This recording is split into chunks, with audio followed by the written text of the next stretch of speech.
Harini. Jai Shri Krishna Caitanya Prabhu Nityananda Shri Advaita Gadada Shri Vasadi Gaura Bhakta Vrinda Hare Krishna Hare Krishna Krishna Krishna Hare Hare Hare Rama Hare Rama Rama Rama Hare Hare.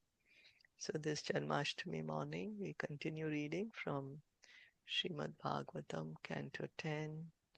We are reading chapter 1. We have been reading the additional notes Srila Prabhupada has put here. He's put the different commentaries of the different acharyas. Does anyone remember yesterday we read something about Jivan Mukta, about Nivrita Trishna? Anyone remember? Sneha? No? Well, we were Hare reading Krishna. Yeah, Hare Krishna. Yeah. yeah. Jivan Mukta is a liberated person who has completely been freed from material desires, Nivritta Krishna. And Yeah. yeah, And Nivrita Trishna, completely free from material desires, Jivan desires. Mukta, he is a liberated person, even while he's here in this material world. Yeah. And when one is free from all desires, then material desires, then uh, is only he only wants to please Krishna. That's it. Yeah, Yeah. That's his only desire. desire. Yeah. Yeah. Yeah. Okay. Bhava Aushadat means from the universal remedy. Bhava Aushadat. Chanting the holy name and glorifying the Supreme Lord are the universal remedy for all the miseries of materialistic life. So we have different remedies for different things. You know, we have a headache, we'll take a paracetamol, or we have some stomach pain, we'll take something for digestion. Now there's a universal remedy because we are having suffering here in the material world. So what is the universal remedy for this misery of the material world? Chanting the holy name, glorifying the Supreme Lord. Yeah, means one medicine for all the ailments. Just take one medicine, headache, stomach pain, or fever, or whatever, throat infection.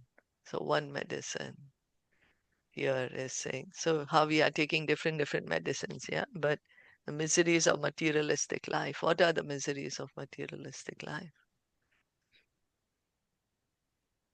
Um, Birth, death, old age, disease, And and also that that's right. three bautic, right? Four, So, yeah, the four: birth, death, old age, and disease. And then the three types of miseries caused by what you say? uh, uh, Atyamic, is it? And then Adi Bautic and Adi Devi. Yeah. Misery is caused by our own mind and body. Misery is caused by other living entities. Misery is caused by material nature. So one remedy for all these miseries. Chanting Hare Krishna, Krishna Krishna, Hare Hare, Hare Ram, Ram Ram, Hare Hare. When we chant the holy name, we also glorifying the Lord. So, and glorifying the Lord by hearing Bhagavatam, Bhagavad Gita. Yeah. Okay, persons who desire to be freed from this material world are called mumukshu. Mumukshu. People who want to get freed from this material world. Mumukshu. Such persons can understand the miseries of materialistic life, and by glorifying the activities of the Lord, they can be released from all these miseries. So miseries come. We don't want them, they still come. So the remedy is more glorification of the Lord, more hearing, more chanting. What we may do is when miseries come, we may in fact reduce our hearing chanting. But what we need to do at that time, more hearing, more chanting to help us get relief from these miseries. The transcendental sound vibrations concerning the Lord's name, fame, form, qualities, and paraphernalia are all non-different from the Lord. Therefore, the very sound vibration of the Lord's glorification and name are pleasing to the ears. And by understanding the absolute nature of the Lord's name, form, and qualities, the devotee becomes joyful. Because there's no difference between the Lord and His glories. So when we hear the glories of the Lord, our heart feels pleased. Our ears are pleased. So we get relief, immediate relief. Like we have a headache, we take a medicine, we get relief. So similarly, to get the relief from this burning of the material world, we hear and chant Lord's name. The heart feels pleased, the ears feel pleased.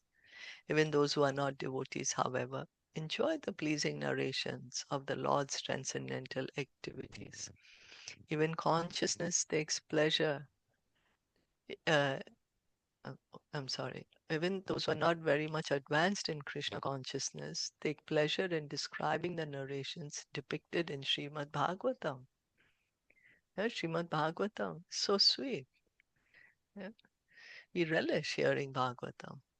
When a materialistic person is purified in this way, he engages in hearing and chanting the glories of the Lord. Because glorification of the Lord's pastimes is very pleasing to the ear and heart of the devotee, it is simultaneously his subject and object. So, simultaneously subject and object. Object, why? Because he wants to glorify the Lord. He always, the devotee loves the Lord. He wants to hear and chant the Lord's glories and names. And subject, because he wants to get relief.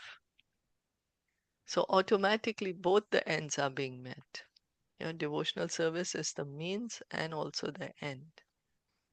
It's a means to get relief, it's a means to get love, but also it is the end, it is the goal.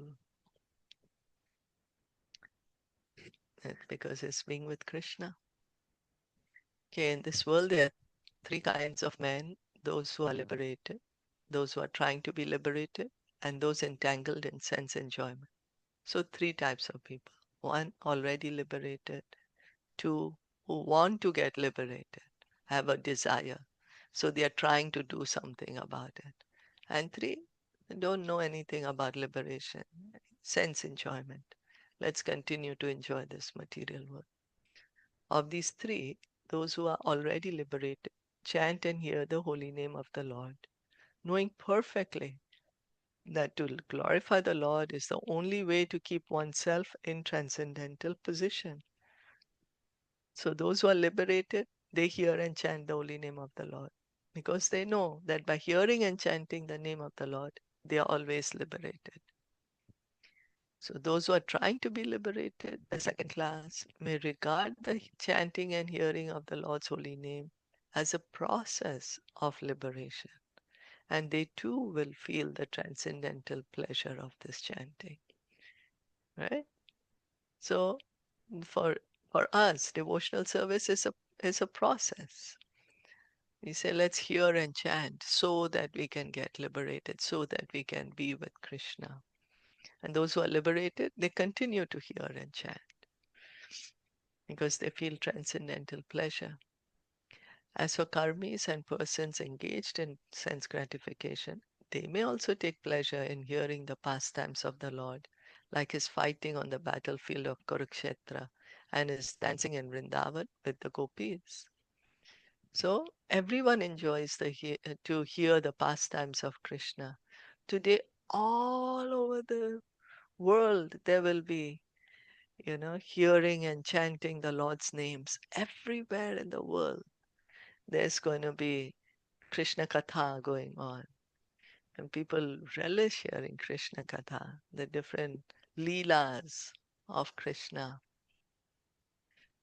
The word Uttama Shloka Gunanuvad refers to the transcendental qualities of the Supreme Lord, such as his affection for his mother Yashoda and his friends, the cowherd boys, and his loving attitude toward the gopis. Uttama Shloka Gunanuvad. Gunanuvad. So, transcendental qualities of the Lord, his transcendental qualities. So, his love for his devotees. You know, it's amazing. And that's we can see only in Vrindavan, that this is also an opulence of the Lord. We can't see this in Vaikuntha, that Krishna is being scolded by his mother or he's stealing butter. He doesn't do those in Vaikuntha, but he does all this in Golok, in Vrindavan, playing with his friends. The Lord's devotees like Maharaj Yudhishthir are also described by the qualification Uttama Shloka Gunanuvad. The word Anuvad refers to describing the qualities of the Supreme Lord or his devotees. Anuvad, Anuvad, describing the Lord's qualities or the qualities of his devotees is called Anuvad. When these qualities are described, other devotees are interested in hearing them. The more one is interested in hearing about these transcendental qualities, the more one transcendentally enjoys. So, everywhere people are talking, talking, talking. Now, what do we want to hear? What do we want to hear? Hmm. We want to hear Krishna Katha, or we want to hear Katha of what's happening in somebody's life, somebody's house, somebody's, you know. We get interested in the other kind. Oh, what did she say? What did he say? Where did he go? What did they do? But actually, the real interest should be hearing about Krishna.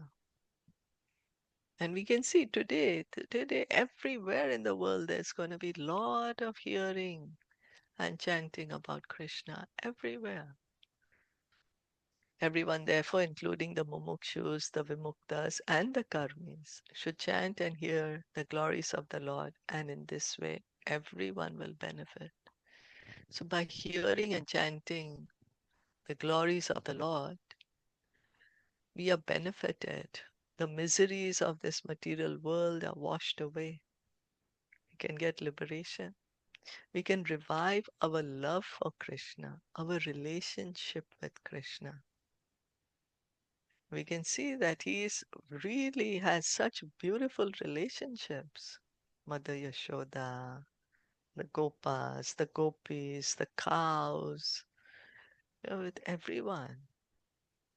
Although the sound vibration of the transcendental qualities of the Lord is equally beneficial to all, for those who are muktas, liberated, it is especially pleasing. So everyone takes pleasure in hearing Krishna Katha. Those who are liberated, those who are trying to get liberated, those who are karmis. Everyone is enjoying. But is especially Krishna Katha especially relished by the pure devotees. The devotees take special pleasure, enjoy, they really relish a special pleasure in hearing Krishna Katha, as described in Srimad Bhagavatam, 8th Canto, 3rd chapter, verse 20. Because pure devotees, who no longer have any material desires, surrender fully to the lotus feet of the Lord. They always merge in the ocean of bliss by chanting and hearing the Lord's name. So they have no material desires, the pure devotees. They're completely surrendered to Krishna. So the more they hear Krishna Katha, the more blissful they get. And the more blissful they get, the more they want to hear and chant. See, it goes on increasing, just goes on increasing and increasing. And in this way, they are always in this ocean of love. According to this verse, devotees like Narad and other residents of Shvetadvip are seen always engaged in chanting the holy name of the Lord, because by such chanting, they are always externally and internally blissful. The mumukshus, persons desiring to be liberated, do not depend on the pleasures of the senses. Instead, they concentrate fully on becoming liberated by chanting the holy name of the Lord. So mumukshus can be the sadhakas, the practitioner devotee, that he is not yet liberated, but he wants to get liberated. And so he follows the rules and regulations of hearing and chanting. And in this way, they also become pleased. Because Krishna is the reservoir of pleasure, right? When we drink water, our thirst is quenched. No matter who drinks water, it could be a rich man, poor man, animal, anyone who drinks water, the thirst is going to be quenched. It'll feel so nice and satisfied, refreshed. Ah, so good. So anyone who hears and chants the holy name feels pleasure. So karmis like to create something pleasing to their ears and hearts, and although they sometimes like to chant or hear the glories of the Lord, they do not do it openly. So someone may like, but they may feel shy, oh, what will people think about me? So, although they may like to do it, but they don't do it openly. Devotees, however, always spontaneously hear, chant about, and remember the activities of the Lord. And by this process, they are fully satisfied, even though these may seem like topics of sense gratification. So the pure devotees, spontaneous, they always automatic. It's like the nature. It's just like inbuilt. You know how a chip has some inbuilt memory, like that, spontaneously hearing and chanting. Simply by hearing the transcendental narrations of the Lord's activities, Parikshit Maharaj was liberated. He was therefore Shrotramanobhiram. Shrotramanobhiram. That is, he glorified the process of hearing. This process should be accepted by all living entities. So Parikshit Maharaj, he heard Bhagavatam. By hearing Bhagavatam, he was completely purified. And he went back to Golok Vrindavan.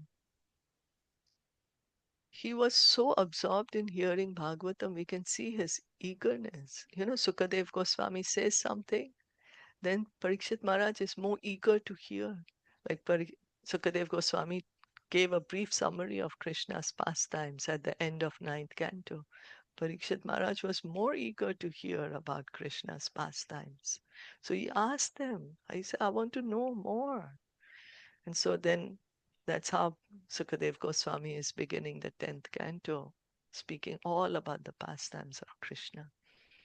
To distinguish persons who are bereft of these transcendental pleasures, Parikshit Maharaj has used the words Virajyeta Puman. The word Puman refers to any person, whether man, woman, or in between. Because of the bodily conception of life, we are subject to lamentation. But one who has no such bodily conceptions can take pleasure in transcendental hearing and chanting. Therefore, a person fully absorbed in the bodily concept of life is surely killing himself by not making spiritual progress. Such a person is called Pashugna. Pashugna. Why we are called Pashugna? We are actually killing our own soul. We have a body which is suitable for hearing and chanting.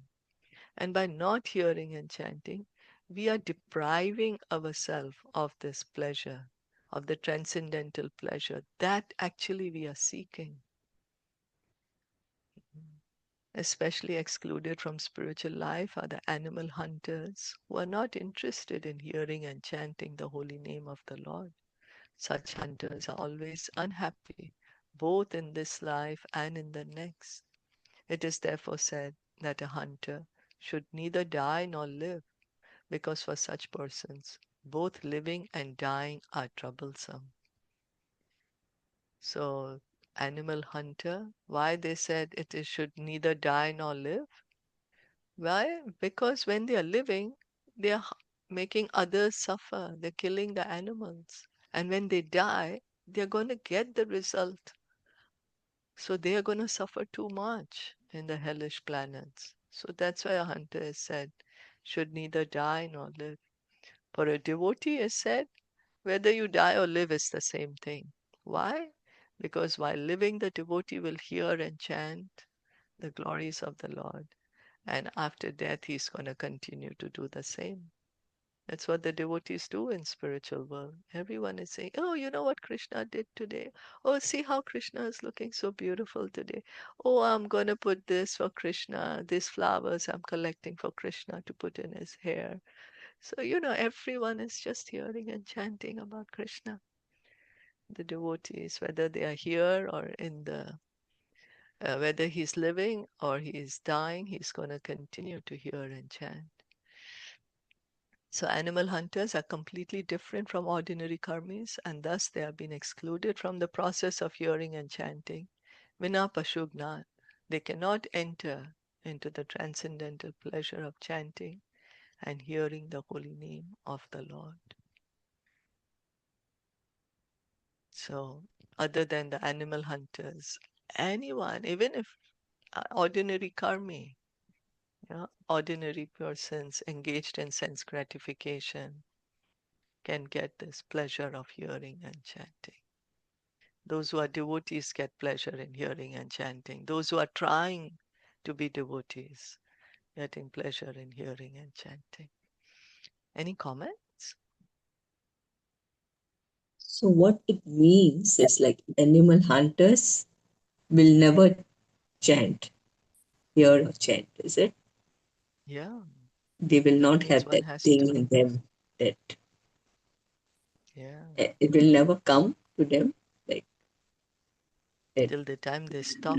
So then comes the mercy of the devotee, Narad Muni. Narad Muni, he told Mrigari, by just seeing Narad Muni, Mrigari got some understanding. Then he asked Narad Muni, right? Narad Muni told him, you're making these animals suffer, at least kill them properly. But just by Narad Muni's presence, Mrigari was purified. So we can see how merciful the devotees are.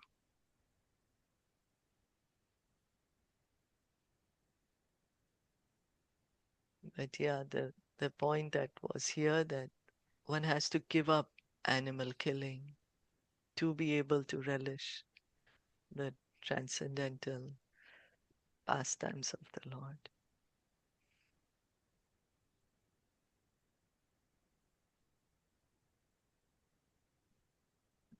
Any other comments or questions?